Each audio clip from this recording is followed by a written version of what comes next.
casa me encuentro muy a gusto y muy bien. Y esta casa ha sido también, ahora, un poco mía, pero un poco mía en otro tiempo. Porque yo no sé si tú lo sabes, quizá, a lo mejor no, esto no se ha contado, o quizás sí, es decir, José Luis Borao. José Luis Borao fue director de la Academia en cierto momento, ¿no? Pero ¿dónde estaba la Academia? No existía aún. Yo creo que en gran parte esta casa se debe a José Luis Borao, ¿no? Y que eso no lo debemos olvidar nunca. Pero la Academia estaba en Génova 22, ¿no? Era un cuarto piso, me parece, o un tercero. Pero ¿quién vivía en ese piso? Nadie. ¿Quién estaba en ese piso? Servidor de ustedes y Teodor Camilla. Era nuestro, donde estaba la productora. La productora, entonces teníamos Teodor Camilla y yo. José Luis Borao, que era tan amigo mío, dijo, no tenemos un sitio donde estar. Y digo, pues, tonto, los tenéis aquí. Y esa fue la Academia de Cine durante aquel tiempo, lo cual me llena a mí de orgullo, ¿sí? Y de alegría. Y ahora esta casa, pues es, no un poco mía, no, sí que lo es, pero es algo que yo nunca creí que... Yo suelo ser muy pesimista, a veces no, pero dije, no, si esto nunca saldrá adelante. Y me lleno de alegría y de satisfacción cuando entro aquí, os veo a vosotros, os veo trabajando aquí, y digo, esta es la Academia de Cine, del cine español. Enseguida empezó la Guerra Civil. Yo yo hubiera querido ser torero, evidentemente, ¿no? Pero no actor. Pero sí me llevaron al teatro, y sobre todo con mi abuela Carmen, la Carmen Cobeña, que tiene una calle en Madrid también. Y entonces, digo también como Prim, por ejemplo, ¿no? Y que me decía, hijo mío, esa actriz es que es pobrecita, me decía. Si no sirve ni para nada sirve, hijo mío. Y mi madre decía, mamá, no le digas esas cosas al niño porque lo vas a malcriar. Y bueno, es que mi abuela era un caso muy especial y muy maravillosa, ¿no? Y luego vi una comedia, no me acuerdo quién era el autor, pero lo hacía Azaña no es político, no me acuerdo cómo se llamaba, gran actor además, de la edad de mi abuela más o menos, y hacía un personaje que tartamudeaba y que se comía las primeras letras, decía, pues yo le oí hablar así, y me pasé casi 6 meses hablando así, con la desesperación de mis padres y de mis abuelos. ¿Pero dónde habéis llevado al niño a hacer esto? Y mi abuela decía, pues nada, si es que el pobrecito ha oído un cómico, no sabía quién era, y hablaba quitando la letra primera de todas las palabras. Y decía, ulo. ¿Qué dice el niño? Culo, dice. Mi abuelo fue dramaturgo, sí, presidente de la Sociedad de Autores, escultor antes y diabético. Bueno, mi abuelo fue autor dramático y tiene varias comedias magníficas, entre ellas una que se llama Los cómicos de la legua, que es, con ella se retiró mi madre, que también fue actriz, y es magnífica. Y de esa comedia hizo Fernando Gómez. Pues yo se la cambié por una suya. Yo tenía esa comedia. Y él tenía algo que yo me apetecía mucho haber escrito eso, pero que la censura lo había prohibido muchísimas veces. Bueno, muchísimas, con que lo prohibiera uno ya estaba prohibida. Que era una película sobre generales. Una historia sobre los generales que les enseñan. Los maestros de esos generales son unos chicos de 30 años que saben todas las cosas de la guerra, de la guerra actual, pero ignoran lo que aquellos generales saben de sus guerras y desde Aníbal a nuestros días. Y se lo cambié a Fernando, le dije, mira, Fernando, yo te cambio, porque yo tenía los derechos de los cómicos de la legua, te cambio los cómicos de la legua por la película de los generales que tenéis. Mi negocio, como siempre, fue una catástrofe, porque mi general fue bien, fue una película y gustaba y yo disfruté mucho haciéndola. Pero Fernando se forró con Viaje a ninguna parte, que en realidad está inspirado en Federico Oliver. Y yo luego se lo conté a Fernando y me dijo, es que tú y yo hacemos muy malos negocios. Digo, tú no, el que lo ha hecho, tú has hecho un buen negocio. No, lo ha hecho Manolín Pilares, que dijo, déjalo que haga mi general.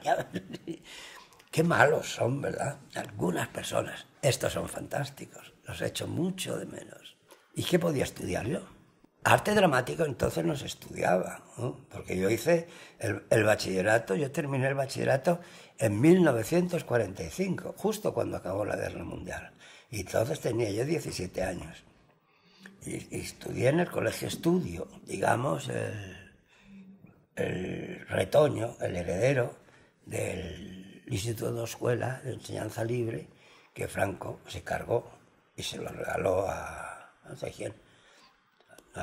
Regaló los periódicos y regaló el Instituto Escuela. Hicieron allí un instituto, el Ramiro de Maeztu, sigue siendo el Ramiro de Maeztu.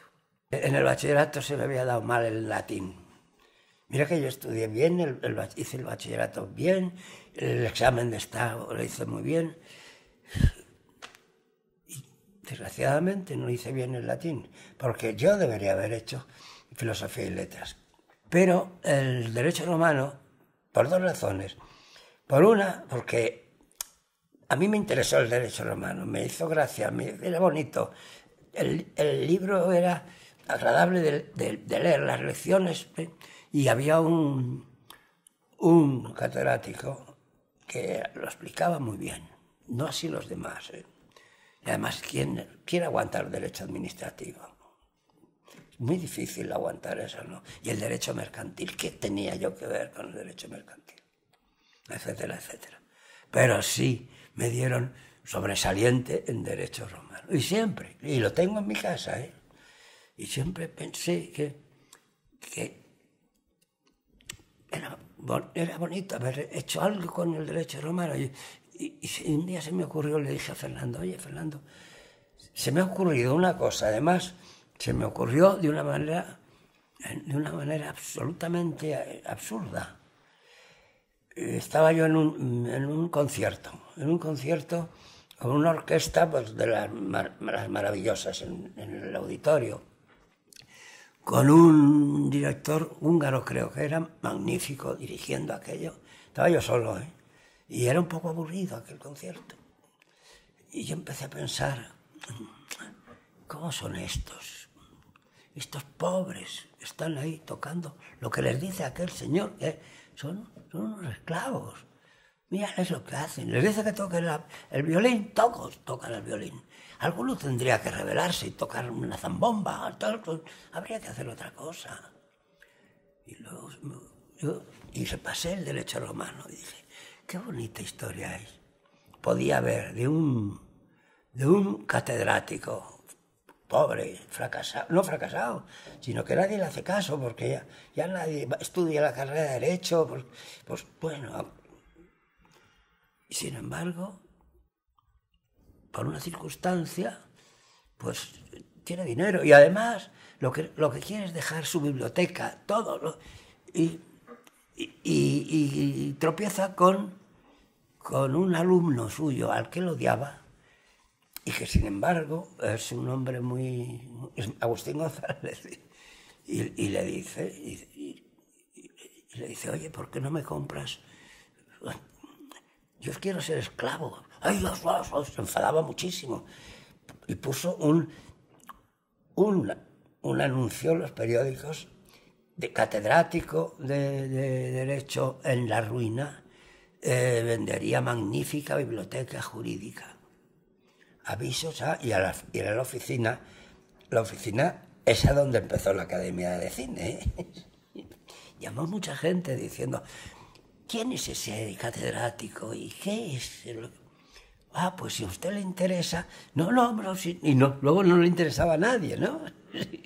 El gran éxito de esta película fue en Alemania, en Berlín. Y Fernando estaba encantado haciendo eso. Y Agustín González también. Agustín era el malo, era el sinvergüenza, el que compraba al catedrático. No sé qué año fue. Cuando se inaugura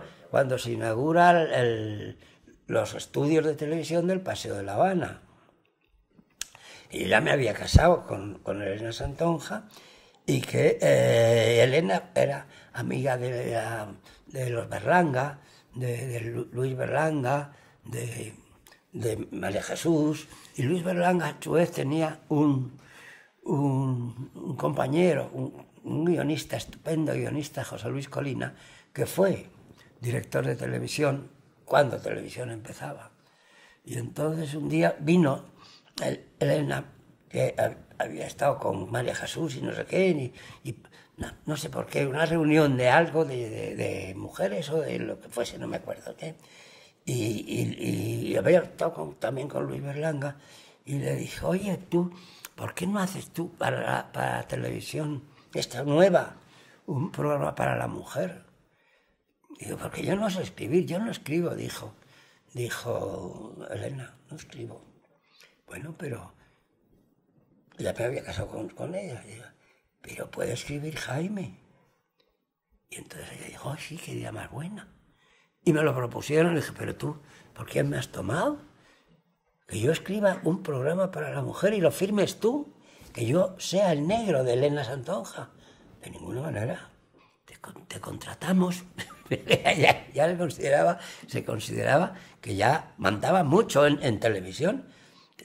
Te contratamos de negro si quieres, lo que sea, pero pues bueno, reuníamos un dinero que era 1.000 pesetas de la Diputación, y no, un bonito dinero, y se hacía un programa que yo era una sombra. Y entonces Elena salía y pintaba, como ella es pintora y lo hacía muy bien, y pintaba un poco y hablaba de maquillaje en aquel caso.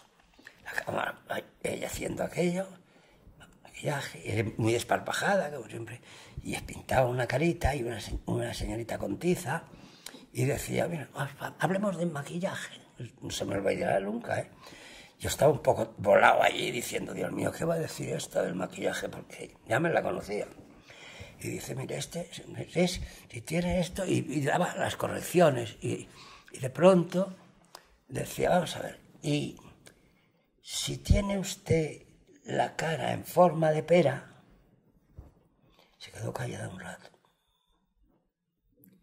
Y bueno, si tiene usted la cara en forma de pera, no se preocupe porque no tiene arreglo. Eso no tiene arreglo. No sé quién echó la cortina aquella.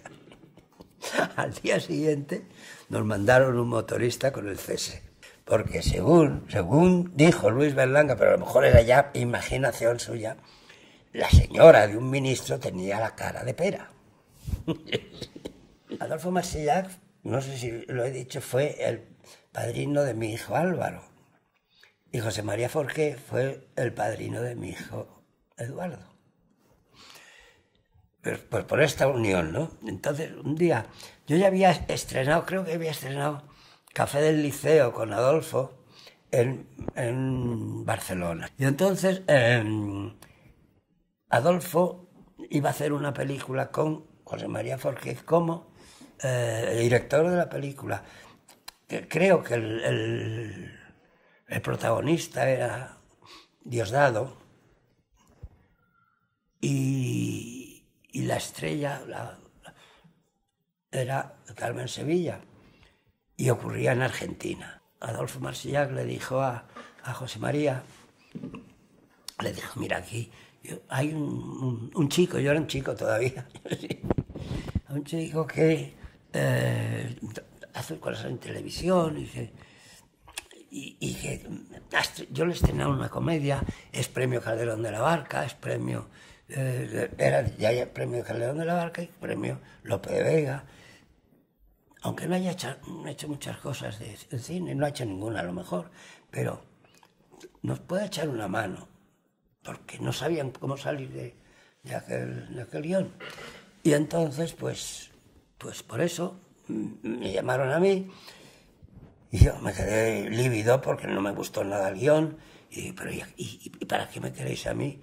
Si ya hay 4 guionistas, ¿para qué queréis 5? Si va a seguir siendo horroroso como es este. No, yo no podía decir eso porque ya tenía mucha confianza con Adolfo y ninguna con José María Forqué, pero que él decía, estaba empeñado en que lo hiciera yo. Y yo, bueno, pues lo hice. Y ese fue mi primer guión. La película, yo la he visto después, pues no está mal la película. Lo peor es el guión. Entre otras cosas, porque yo ya había hecho muchas cosas en televisión, porque inmediatamente hice ya con Adolfo Masellac, hice en televisión Galería de Maridos. El éxito de Galería de Maridos, de Galería de Esposas, de no sé qué, todo eso le llevó a este hombre, que yo no he visto una persona más odiosa en mi vida, que es el productor, no lo pienso nombrar, Y bueno, pues este Jaime Armiñán, que del Instituto Escuela, odiaba al Instituto Escuela. Pues ¿por qué no nos hace el guión? Y a mí me vino, yo le pedí un dinero, me lo dio, y le hice un guión, no le gustó nada. Pero a no sé quién sí le gustó el guión, y decía, sí, es que parece el Colegio Estudio el guión este. Bueno, pues yo nunca lo he pasado peor. Y peor también por Marisol, pobrecita, por lo mal que lo pasaba ella, en semejante trampa, porque aquello era una trampa. Ahora ya se puede decir. Era una chica que entonces cumplió los 21 años y que estaba dominada por algo que luego ella se encargó de decir que no le gustaba, claro. O sea, ¿a qué lo voy a decir yo? Ese guión lo hicimos José Luis Borao y yo, y nos reuníamos todos los días. Yo vivía entonces en Canillejas, y entonces allí se nos ocurrió una cosa, se nos ocurrió otra. Yo no sé a quién se le ocurrió, no lo sé, si a él o a mí, pero el caso es que de pronto dijimos, pues si esto puede ser una película extraordinaria, puede estar muy bien, pero claro, esta película tiene un peligro, que el público la puede confundir con La tía de Carlos, claro. Y entonces dijimos, no, pero eso depende de nosotros. Esta es una película dramática, pero que tiene que ser graciosa. Y empezamos a buscar, pero ¿quién puede ser Doña Adela, que es la señorita? Pues no sé, pues aquí no hay actores para eso, ¿no? Porque no puede ser la tía de Carlos, no puede ser, ¿no? Tiene que ser alguien que el público se lo crea, alguien que sea dramático, porque es una historia dramática, pero al mismo tiempo es cómica. Y entonces dijimos, José Luis López Vázquez. Y López Vázquez dijo, estupendo, yo lo hago. No sé si fue en ese momento o en otro después. Le hizo mucha ilusión y decidió que sí, que lo hacía. Y seguimos haciendo versiones, porque creo que hay 7 versiones, yo no tengo ninguna, que no podía ser la tía de Carlos, ¿no? Y que sin embargo tenía que ser gracioso el personaje, pero al mismo tiempo patético. José Luis López Vázquez se dio cuenta de aquello, pero dijo que no lo hacía, que no se atrevía a hacerlo. Y dijimos, ya verás cómo vuelve, y seguimos escribiéndolo. Llamaba un día, llamaba otro día, hasta que llamó y dijo, oye, ¿seguís con eso? Pues yo lo hago. Un miedo tremendo, ¿no? Tremendo, y además con razón. Porque claro, es que es muy duro eso. Y además, es que, por ejemplo, una cosa de que no habíamos caído en ello es que tenía que afeitarse continuamente. Y tenía una barba muy dura, José Luis. Entonces, la afeitaban al llegar al rodaje, pues le afeitaban perfectamente a fondo, pero como era el mes de agosto y el corsé y todo lo que llevaba, es como ahora, más o menos, pues, unas fechas así, y entonces 5 horas después, y en pleno rodaje, le había vuelto a salir la barba. Y había que volverla a afeitar, y sangraba. Se negaba a todo, no quería tocar el piano con las manos. Mis manos tienen que ser las de una mujer. La máquina de coser, la de una mujer. Luego, fueron las suyas. Y lo hizo divinamente, ¿no? En la famosa escena con Fernández en la playa, tenía que ser una mujer la que corriera de espaldas. Teníamos una camarera de un bar de allí. Pues no, corrió él de espaldas y lo hizo todo, sí. Y la nominaron al Oscar y fuimos. A mí me invitó George Cukor, a mí, al director, cosa que le da yo una rabia a José Luis Borao espantosa. Porque a él no le invitó George Cukor, claro, porque sin embargo él producía en parte la película. Hombre, pues es maravilloso, sí. Lo pasamos muy bien entre otras cosas, porque como no le iban a dar el premio, mi querida señorita, era imposible que se lo dieran. El año anterior habían rechazado Tristana, porque era una película rodada en la época de Franco, en la España de Franco. Y entonces fuimos allí. Yo fui como quien va a Cartagena, en realidad, ¿no? José Luis Borao verde de envidia, porque a él no le había invitado pese a que habíamos hecho el guión juntos, y además él era, en parte, era productor, y además ganó muchísimo dinero con aquella película, ¿eh? Y yo gané lo justito, lo que habíamos previsto. Y nada más llegar, me llevaron a mí a una rueda de prensa aquella misma mañana, es decir, 4 horas o 5 horas después de llegar a Hollywood, teníamos una rueda de prensa donde estuvo el Cukor, era el que la dirigía. Y empezó, no sé por qué, me presentó a mí, que acababa de llegar, nos presentó a todos los que estábamos allí, a un chico que luego le dieron el Oscar de la película extranjera, no en este caso. En este caso fue a Buñuel, como estaba cantadísimo, naturalmente, ¿no? Eran los propios chicos de la foto los que daban el premio, prácticamente. ¿Por a quién se lo iban a dar? Pero entonces Cukor presentó mi querida señorita, y empezaron a hablar de mi querida señorita y a preguntar cosas de mi querida señorita y a preguntar cosas del público, todo aquello, ¿no? Y a una de las cosas que me preguntaron a mí es cuánto había costado. Yo sabía lo que había costado mi querida señorita, y entonces pues yo dije el precio y fue una carcajada en aquello, porque era increíble para ellos. Y luego después una ovación. Realmente Cukor me dijo, yo nunca he visto una interpretación igual a este.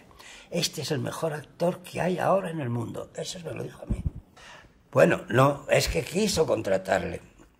Lo primero que le propuso a López Vázquez fue que se quedara en Los Ángeles 2 años para aprender inglés y ir a clase de inglés. Y López Vázquez se quedó horrorizado. Le gustaba mucho el dinero, pero se quedó horrorizado. Digo, ¿qué hago yo en los años aprendiendo? Y le ofreció hacerle una película a Cukor de protagonista, porque tenía una historia que no era la tía de Carlos, era otra historia. Y salió corriendo y se marchó a Madrid. Del miedo que le dio. Hizo bien, porque era una locura quedarse con Cukor. Y si Cukor se muere, que estaba ya muy mayor, si se muere, pues le dices, adiós López Vázquez. Y entonces, el día del estreno en el Coliseo de Madrid, ya sabes, el Coliseo, lo grande que es y todo eso, ya sabes que hay un en la mitad, en el centro de Mi querida señorita, de la película, doña Adela va al médico y el médico lo hacía José Luis, no lo hacía José Luis Borao, ¿no? En el cine Coliseo lleno. Y José Luis López Vázquez estaba de espaldas, y él la miraba y de pronto José Luis Borao le decía a doña Adela, doña Adela decía, doctor, hábleme sinceramente, porque yo soy una mujer valiente. José Luis Borao le decía, ¿es usted valiente? Sí, es usted valiente, pero no es usted una mujer. Y entonces, el plano de José Luis Borao es un plano que empieza amplio y la cámara va llegando hasta los ojos de José Luis López Vázquez. Yo nunca he visto, ni Cúcor, porque me lo dijo, nunca he visto una expresión más justa, más impresionante que la de este hombre haciendo aquello. Y mira, el cine de Coliseum fue una ovación como yo no he visto nunca en el cine, en un estreno de cine, que no suelen aplaudir. Bueno, con la censura solo. Hay un momento, ¿recuerdas, mi querida señorita? Hay un momento que es el pobre Juan se llamaba. El pobre Juan va por la calle, va mirando y lo que va es buscando iba a decir Aurora Julia, Mónica Randall, es que se llama Aurora Julia Mónica Randall, es muy amiga nuestra. Y entonces fue buscando y la encuentra, porque ya era su compañera de habitación, no de habitación, cruzaba por delante, ya la conocía él y yo la buscaba. Y llegaba allí y ella le recibía, y ella le recibía, y le llevaba a su habitación, y le decía, desnúdate, y ella se ponía a desnudarse un poquito más alejada, discretamente, porque sabía que aquel cliente era muy tímido, ¿no? Pues lo único que cortó la censura, lo único, fue el momento que se está desnudando López Vázquez, quitándose los calcetines o algo así, sin atreverse a mirar, y por detrás está ella, pero a 4 o 5 metros, y se quita un sostén y se le ve el pecho. 5 segundos. Pues eso era el único plano que cortó la censura. A mí me gusta mucho la película y además es una película, yo la hice con muchísimo amor y muchísimo cariño. Quería haber hecho yo la huelga de los estudiantes. Realmente hice una sinopsis, la mandé a la censura, porque dije yo, porque no van a dejarlo. Y entonces me dijeron esto. No se moleste usted en hacer este guión porque lo vamos a prohibir siempre. Y entonces, pues, no sé, dándole vueltas, pues, yo lo quería hacer así, y Fernando quería hacer la película, y queríamos hacerla en Pedraza, mil cosas que nos apetecía, y le dije, ¿y si la huelga es de niños? Hombre, una huelga no interesa a nadie, me dijeron. Pero lo dejaría la censura. Y, hombre, depende. Y siempre decían, depende. Y yo, bueno, pues vamos a intentarlo. Y además yo puse muchas cosas de frases de Franco, que naturalmente ellos los tachaban, y entonces ponía otras frases. El alcalde, que era Ferrandis, pues era Franco, claro, y decía las mismas cosas. Y Churlan Prave, que no había trabajado en cine todavía. Claro, es que, a mí eso me lo dijeron ellos, los americanos me dijeron, no, es que no te preocupes porque este premio está dado ya a la Unión Soviética. No sé quién me lo dijo. Dijo, lo hemos hecho bueno, ellos sí. Y entonces, sí, se lo dieron. Una película horrorosa, horrorosa. Moscú no cree en las lágrimas. Que quisieron hacer una película a la manera americana y salió una chapuza.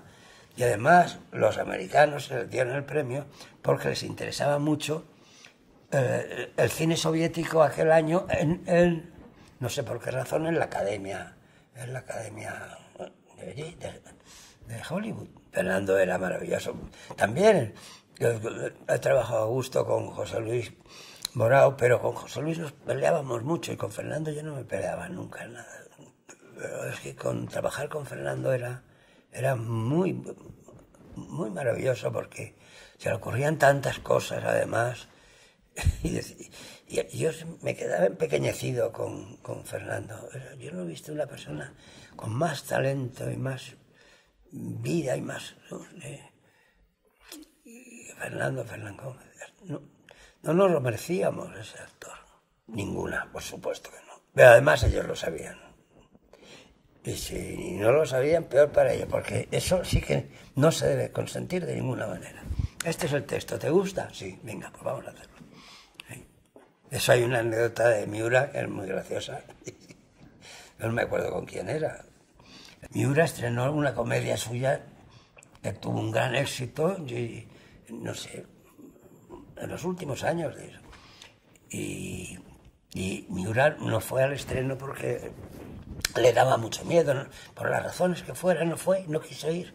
Y al día siguiente fue al teatro y llegó y se quedó yendo el primer acto y vio que se reían mucho en algo que no le sonaba a él. Y ya cuando entró, hombre, el primer actor le dijo: ay, don Miguel, un poco azarado, le dijo, ¿ha estado usted aquí? ¿Ha llegado usted al final? Sí, he llegado al final. ¿Y habrá visto usted que he metido una morcilla, que se ríe mucho el público? Y el Miura le dijo que a mí no me gusta nada, porque si me pareciera bien, pues lo hubiera escrito yo. Sí. Y lo quitó.